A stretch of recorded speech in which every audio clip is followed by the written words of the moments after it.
Welcome to Ambyria, everybody. My name is Ben. This is Josh. We're the creators of Ambyria and Paw-Warrior games. And after a really exciting round two of the tournament, we're excited to go through a couple of highlights and set up the semifinal round for you guys. We've got the starting bracket, the 16 original competitors up here, whittled down to these next couple of competitors in this round two bracket. And all four of these matches were super exciting. I can't wait to jump into some highlights here. Yeah, it was a very exciting round two. We're about to dive in. I can't wait. So we'll start with Jim versus Rachel. I know Rachel's very nervous about this. For anyone that watched the stream, also she was very nervous throughout the game, but I think she did a great job going against Jim. This was a very exciting matchup. And you know, I'm not sure if she's completely aware about how big of a joke, how nervous she is. She is. So if we jump into game one, Rachel was playing as the black deck, Jim was playing as the white deck. Always fun to get the two expansion decks up against each other. And this game was super exciting here. Right from the bat, we see Rachel playing Ingduel here. Very exciting when you get your hero out early on. Yeah, I love to see players put their hero out and their Emberscape isn't full yet, especially early game. Yeah, and you'll notice that she does have a protection martyr, but she's not in protection mode. So, you know, a little risky, but you got that protection martyr. She is, you know, having to deal with Jim's face down card. But, you know, I like that she played that. She wasn't too nervous to play her hero at least, and I think that's always a good sign. It might have contributed to her nervousness a little bit, though. But she gets this good card out of Jim's collection, discard pile. Yeah, and then we see Jim's face down card. He goes to activate it now. It's a lethal assassin. He waits until Rachel has already used it, not knowing that she has the protection martyr. But it's interesting to me that he kind of waited to see what was going to happen and then decided to try to destroy Ingduel. Yeah, and there's so many things like that in Ambyria, definitely with order of operations. Most cards, you play them and you can't stop the effect, but it's hard to remember that with the heroes, you do have the chance to respond to the playing of the hero before the effect is activated. Yeah, that's what's so great about those face down cards. And while Jim wasn't able to destroy Ingduel with that turn, what he is able to do here, we see him playing the Fountain Well, and it may be hard to tell from the screen, but he's in hasty mode, and that puts 3 cards in his Emberscape. So he wasn't able to destroy Rachel's hero, but he does put on a lot of pressure with that move. Yeah, and early pressure going into someone's turn, getting that collection sooner in the game puts even more pressure on their opponent if they can't prevent that collection. Yeah, and this next clip is immediately the next turn. Rachel plays her Demonic Vengeance, and if you see what's in Jim's Emberscape, if you didn't see the stream, you can see how devastating this card was at this moment. Yeah, so sometimes Demonic Vengeance and Lethal Assassin are not too different of a card. Maybe you get one out of the Emberscape, it's a couple more points. But when you have a case like this and you clear someone's Emberscape out, oof, this is a devastating move. Yeah, and that shows just how demoralizing it can be to play against the black deck. You know, that's how I always refer to the black deck, is it's demoralizing. Yeah. And just to add insult to injury, once she does destroy all those 3 cards, she's going to use Ingduel and get her protection martyr right back. So, you know, that's just a tough turn for Jim there. Yeah, I mean, from Jim's perspective, devastating. From Rachel's perspective, very clean, like superb move right there. Yeah, it's a great way to utilize those cards in the black deck. Great combo. So a little bit later on here, what we're seeing is we've got a couple of nearly full Emberscapes. That's always exciting when you're not sure who's going to collect first. You both got 4 cards in the Emberscape. Rachel ends up playing a second Demonic Vengeance, this time only going to destroy 1 card, though, as you said before, kind of similar to the Lethal Assassin. Yeah, and great job on Jim here. I mean, Rachel hasn't collected yet, Jim hasn't collected yet, and he was able to, in a sense, crawl his way back up to having a nearly full Emberscape. and enough to collect in hasty mode before Rachel, even though she did that amazing move on him. Yeah, so while she was able to remove 12 points from that Emberscape, it wasn't enough to stop the hasty mode collection. And we see this mysterious elixir come out, and that's going to make it so Jim's already halfway through his arcane cards at this point. Yeah, talk about fast mode right here. Yeah, that's going to be a running theme. Mm-hmm.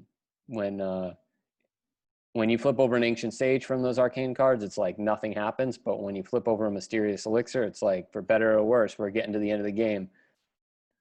Yeah, and sometimes you try to play the fast mode intentionally, and sometimes the arcane cards tell you you're going to play the fast mode. And if that's the case, sometimes you just gotta go with it. Yeah. But here we're going to finally see Rachel being able to get this collection. Notice from that poltergeist Jim had played, he took her out of protection mode. But from his hand, you can see he still didn't really have anything to stop her collection. So he played that Knight's Pledge as kind of a last-ditch effort. And then he gets a Magician's Tactic, which is a great card to be getting. I think that worked out really well for him. Yeah, it's going to help him set up for his next couple of turns. Unfortunately, he's not going to stop this collection from Rachel, though. And if you see all the cards she's got in there, she's got her hero, she's got 2 15-point cards. This is about as big of a collection as you can possibly get. So even though it is her first arcane card, that one collection alone is a pretty big deal. Yeah, and Jim has another mysterious elixir in there. He elects to put a Dragon's Wager face down, which isn't going to stop Rachel's amazing collection. But why do you think he went that way? So I actually really love to play the Dragon's Wager face down. I feel like it's a really underrated face down card. But it's great because if your opponent is going to try to take a card from your Emberscape, the Dragon's Wager can just refill it without, if it's face down, without needing to play another card from your hand. And I'm pretty sure that's kind of what we're going to see here. Rachel thinks she's going to play the Seductress. She captures a card from Jim, so she thinks she's about to stop his hasty mode collection. But Jim's got that Dragon's Wager face down, so he can just activate that and still collect. So I think that's a great play. Yeah, very good move. Yeah, and I think that's what he was thinking in putting that Dragon's Wager down, is he knew he couldn't stop Rachel's collection, so he planned for the future instead. And I think that was a great move. Yeah, and now he's still in hasty mode. It's hard to see in this video here, but he's in hasty mode. Decides to discard a Magician's Tactic, which... Yeah, that hurts my heart a little bit. That's my favorite card, but, I kind of understand what he might be thinking there based on what's in his hand. You might want to discard the Elf Laborer, but on the other hand, if you've only got a few cards in your hand, you might think you want to save it. So, tough choice. And then he also captures the Sleeping Potion, and in a 2-player game, in a head-to-head matchup like this, Sleeping Potion is very powerful. You take away that tool from your opponent, and you're a step ahead. Yeah. So definitely a good thing to prevent Rachel from playing that Sleeping Potion for sure. Once he does get that collection, you'll see that card there. His arcane card was a Sleeping Potion of his own. So although Rachel did have that one collection, he's doing a great job of keeping up with things and trying to keep himself in the game. And look at the choice he's got in his hand here. He draws Maleviny. Always a tough thing when you've got your hero. What do you do with it? How do you use it? You got to be worried about what Rachel's doing right now too. Right, and I think that this could be a little bit crippling, right? You have your hero, you want to play it, but sometimes the hero is not what you need to win the game. Yeah, and you can see, with him being a little bit unsure of whether or not he can stop Rachel's next collection. He plays that Mysterious Elixir. He ends the game. He gets a Knight's Pledge as an arcane card, which is a great arcane card. That'll be an extra couple of points in his collection pile. And that's the end of the game there, and then they count up the scores, and boy, do they take their time. Yeah, it was a close game, so I think we did a couple of recounts there. But Rachel won that game 71-66, so by a margin of just 5 points. So, I love those close games. Jim had a tough decision to make, but that arcane card, if you don't have anything in your hand to stop Rachel collecting in the future, it's almost, the best bet to just end the game and don't let them get anything more than they already have. Right. And I think that was the bet to be made. And I think Rachel did a great job and deserved that win. I was a little surprised. I thought Jim had done enough to get ahead.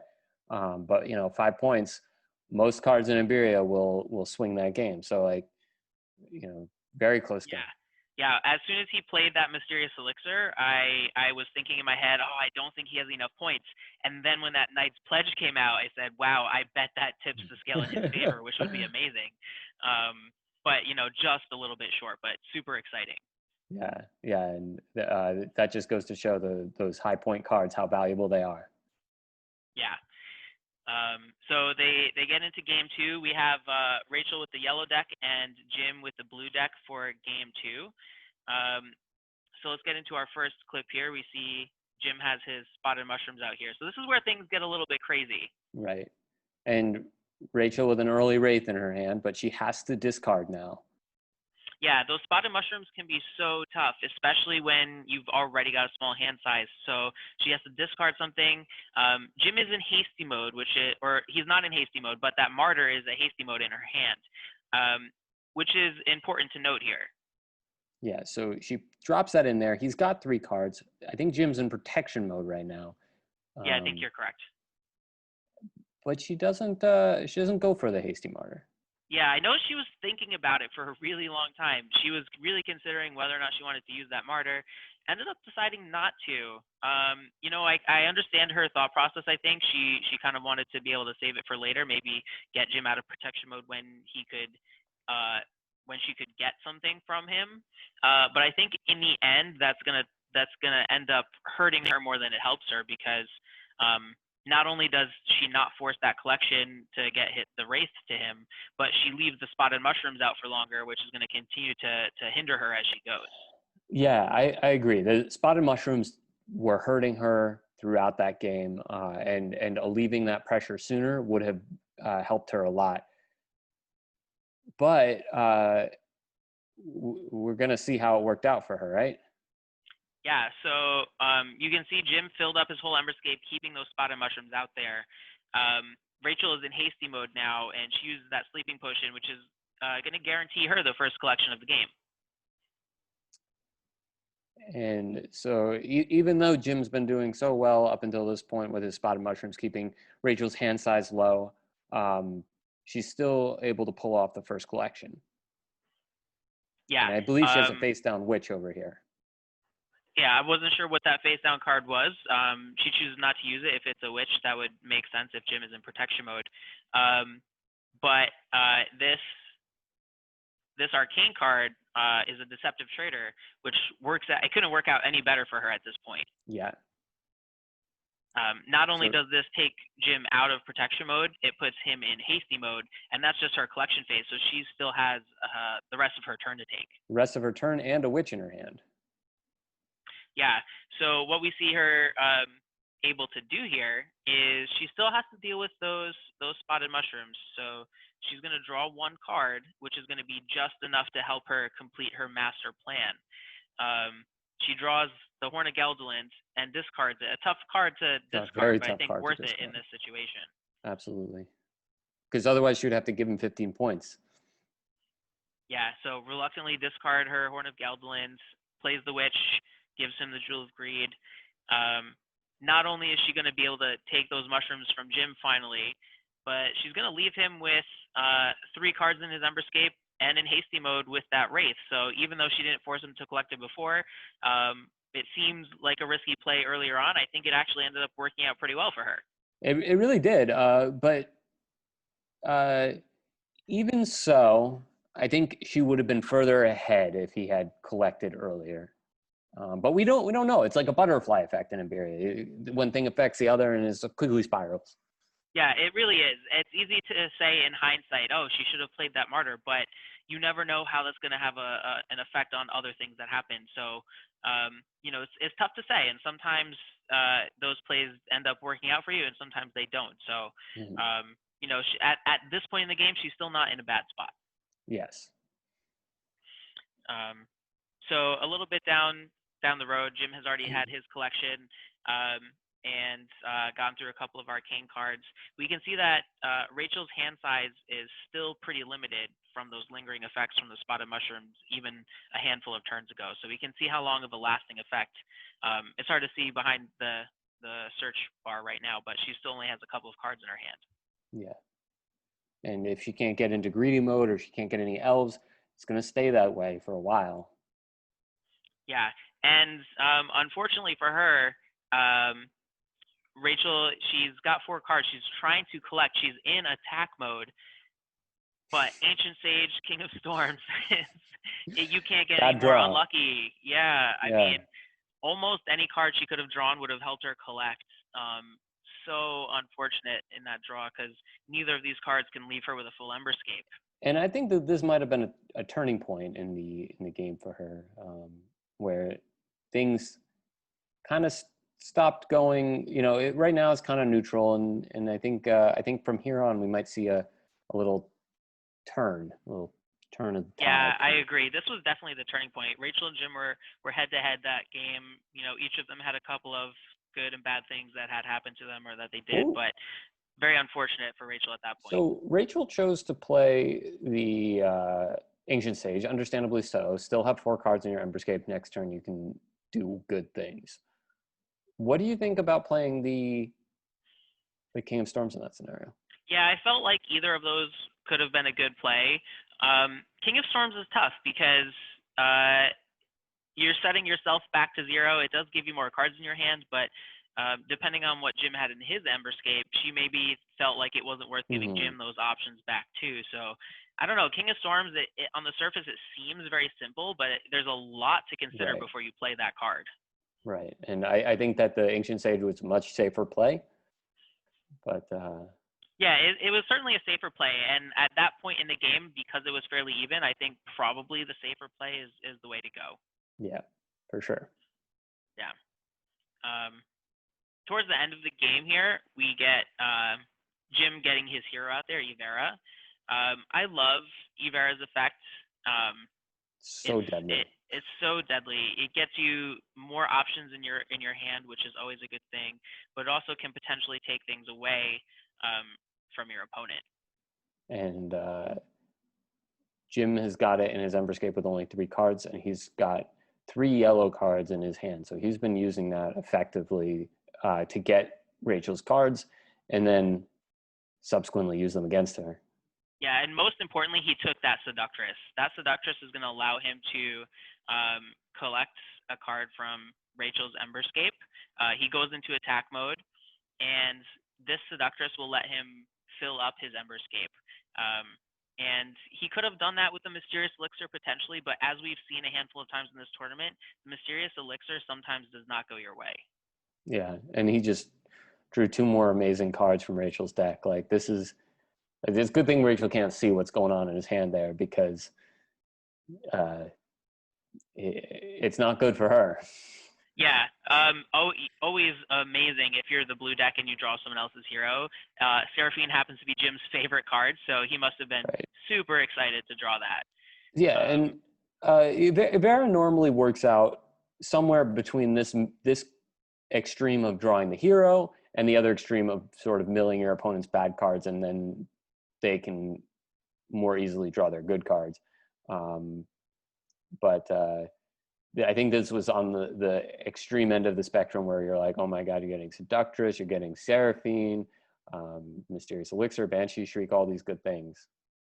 Yeah, and Jim got great cards from that, but also he knows how to use them, and he was able to turn that into a collection. Got to the end of the game from there and was able to get a win for game 2. It was a pretty decisive victory. It was 134 to 52. Yeah. So Jim staying alive to get into game 3. Right, and I mean that puts the pressure on game 3, right? It's anyone's game at this point, and from coming out of 134 to 152, you can be feeling overconfident. You can be feeling defeated on the other end. So we'll see how it goes here. Yeah. So in game 3, Rachel, black deck, Jim, white deck, back to what they had in game 1. which pretty interesting. To start up here, we're seeing that Jim was the first one to fill up his Emberscape, and Rachel's got a couple of cards in there, but Jim is the first one to be able to start filling up his Emberscape here. Rachel plays a Lethal Assassin to try to keep up some pressure, but Jim has that face down card. Yeah, and right now you can see that the start of the game is, fierce. They both have a lot of cards in their hand. They both have cards in their Emberscape, and they both have something to win and also something to lose here. So a lot is going on in this moment right now. And we talked about the Demonic Vengeance card in the first game, how well it worked out for Rachel. But if you take a look at Jim's Emberscape right now, he's got literally nothing that she can destroy with it. And that's kind of really hindering her in the early game. She's got that destructive card, but nothing big enough to use it on. Right. And then, the sleeping potion flies in here and kind of automatic collection almost. But like we were saying, not huge points. If they were, the Demonic Vengeance would have been more effective, but just enough to put the pressure on Rachel. One collection down, one arcane card down, and things are heating up. Right, and then we get the arcane card of the Mysterious Elixir. Yes, we do. And then the next arcane card is the Ancient Sage, which puts that Mysterious Elixir back in Jim's hand. So like we said before, sometimes the arcane cards tell you you're going into speedy mode. And once that happened, you saw Jim had his other Mysterious Elixir in his hand.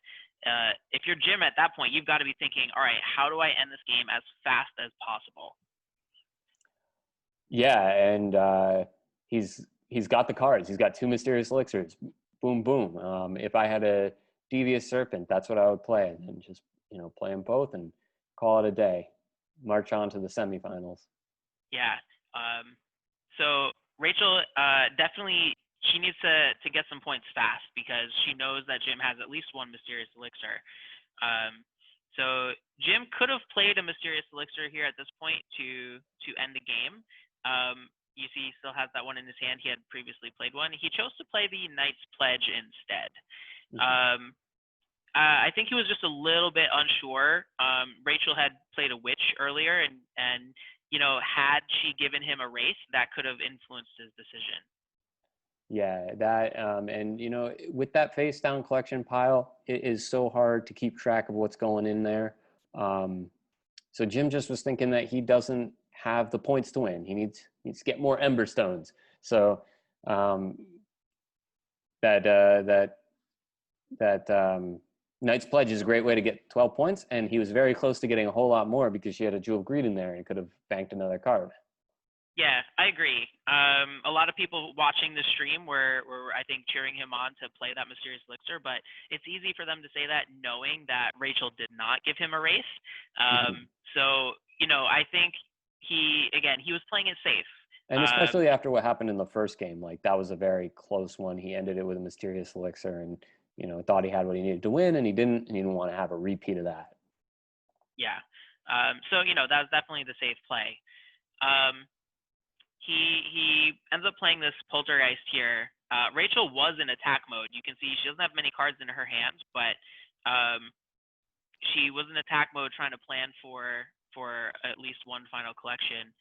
Jim plays his Poltergeist and makes sure that she gets a chance of making sure she's not in attack mode, and his Poltergeist is successful. It makes it so that she's not in attack mode. Yeah, and again, banking a few more points just to get that edge before he calls the game over. And when Rachel has only two cards, and with only two cards, you really are strapped for a mode card. And I think at this point, Rachel, her only chance to win this game is to get another collection. Unfortunately, she has no choice really but to play this Mysterious Elixir. So it was a good play. I think she needed like a sleeping potion. Yeah, and I believe that she knew or knows that Jim has a Mysterious Elixir in his hand because he picked it up. using the ancient stage before. And so at this point, I think her playing the mysterious elixir was the right move, because if she played the seductress, you know, she knows Jim's going to end the game. So what she's looking for is kind of a Hail Mary type move. She ends up having to discard an arcane card because she flipped another mysterious elixir. So it didn't quite work out the way she needed it to. But she played to her outs. She knew what needed to happen. She went for it. It didn't happen, but you got to give her credit, because she played a great game, and you know, she knew what she had to do to try to win that. Yeah, and it was very exciting to watch. Like, you know, you never know exactly what the players are thinking, what they're going to go with, and I was on the edge of my seat. Yeah, and with that, our second former champion has been knocked out of the tournament. So behind Bob, now 2 out of 3 champions have been knocked out.